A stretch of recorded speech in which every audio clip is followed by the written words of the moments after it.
வணக்கம் big Boss season 8 இன்றைக்கி எபிசோடில் எப்பாடா முடிச்சிட்டானுங்கடா சாமி அந்த டாஸ்க்கை ராஜா ராணி டாஸ்க்கை இன்னி ராணியோட தொல்லை இருக்காதுடா அப்படிங்கிற மாதிரி இருந்துச்சு.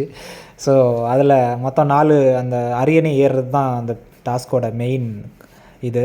ஸோ அதில் வந்து மொத்தம் 4 டாஸ்க் வச்சாங்க. அதில் வந்து 3 வந்து பாய்ஸ் டீம் ஆல்ரெடி வின் பண்ணியிருந்தாங்க. ஸோ 4வது டாஸ்கில் வந்து கேர்ள்ஸ் வின் பண்ணிட்டாங்க. அதில் வந்து இந்த டைம் இன்றைக்கி ஃபுல்லாக அந்த டைம் கொடுத்துருந்தாங்க பார்த்தீங்களா நம்ம ராஜ குருக்களுக்கு. கரெக்டாக 2 4 2ல் பாய்ஸு 2ல் கேர்ள்ஸு மொத்தம் 4 2லேயுமே சமம் ஆகிட்டாங்க.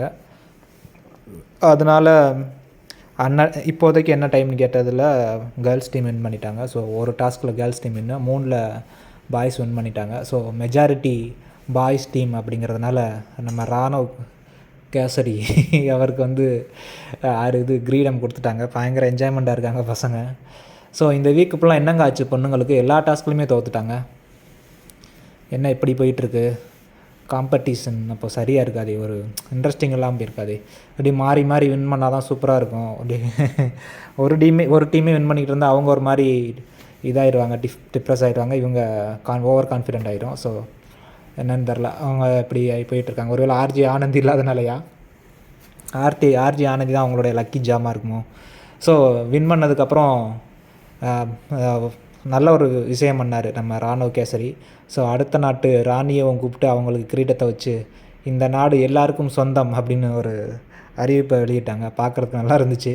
இங்கிட்ட ஒரு சீனு நம்ம ஜாக்லின் என்னென்னா மறைஞ்சு போய் அழுதுகிட்டு இருக்காங்க. என்னென்னு போய் கேட்டால் நான் தான் ஒட்டுறேன், நான் அவங்களை காட்டி கொடுத்துட்டேன் அப்படின்னு சொல்லிகிட்டு இருக்காங்க. எம்மா சும்மா இரு, எங்கள் சிவகுமாரே சும்மா இருக்கார் சிரிச்சுக்கிட்டு. எந்த நாட்டு வாழ்னே தெரியாமல் தன்னோட நாட்டு செங்கோலை தூக்கி கொடுத்தவர் அவர். அதுவே அவரே ஃபீல் பண்ணாமல் இருக்கார். நீங்கள் அவங்க வேலையை தானே செஞ்சீங்க. அப்படி வந்து ட்ராமாவா இல்லை உண்மையான அழுகையான்னு தெரில. ஸோ அவங்க ஒன்று பண்ணிகிட்டு இருந்தாங்க. அப்புறம் போய் கூட்டிகிட்டு வந்து ஃபோட்டோ நிற்க வச்சு ஃபோட்டோ எடுத்தாங்க எல்லாருமே. ஸோ ராஜாவும் அந்த ராணி ஒன்றா இருந்தது மாதிரி, மக்கள்லாம் ஒன்றா சேர்ந்தது மாதிரி. ஸோ இது எங்கள் நாடு இல்லை, பிக் பாஸ் 8 நாடு, பிக் பாஸ் 8 சீசன் அப்படின்னு சொல்லி ஒரு ஃபோட்டோ கொடுத்தாங்க. பயங்கரமாக இருந்துச்சு. ஸோ அதான் இன்றைக்கி நடந்துச்சு. காலையில் நடந்த அந்த பல்லக்குக்கு நடந்த அந்த சண்டை, அந்த மாறி மாறி கலாவண்டு வச்சுக்கிட்டது. ஸோ அந்த கிரீடத்தை முத்துக்குமரன் தூக்கிட்டு போய் வச்சது. இவங்க கேமுக்கு போனதுக்கப்புறம் கேர்ள்ஸ் வந்து அந்த சேரை தூக்கிட்டு போய் ரூமில் வச்சது. சாச்சனா போய் அந்த ட்ரெஸ்ஸுலாம் ராஜாவோட அந்த கவச உடைகள் அதை தூக்கிட்டு வந்ததெல்லாம் பயங்கரமாக தான் இருந்துச்சு. ஸோ இன்னும் நிறையா இன்ட்ரெஸ்டிங்காக பண்ணியிருக்கலாம். அவங்க ஒன்றும் பண்ணவே இல்லை. பேச்சு தான் அதிகமாக இருந்துச்சு ஒழிய செயல்கள்லாம் ஒன்றுமே இல்லை கேர்ள்ஸ் டீமில். பாய்ஸாவது ஏதாவது அதை செங்கோலை களவாங்குறாங்க, அந்த கையில் உள்ள குச்சி அந்த இதை களவாண்டாங்க, நிறைய விஷயங்கள் பண்ண முடியும் அப்படின்னு.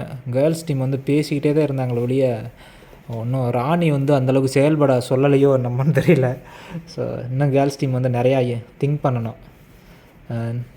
2 டீமே மிஸ்டேக் பண்ணாங்க. பட்டு கேப்டன் வந்து ரொம்ப அதிகம். அவங்க எப்படியும் அவங்க கேப்டன்ஷிப் பதவியை பிடுங்கிட்டுப்பாங்க நேரம்.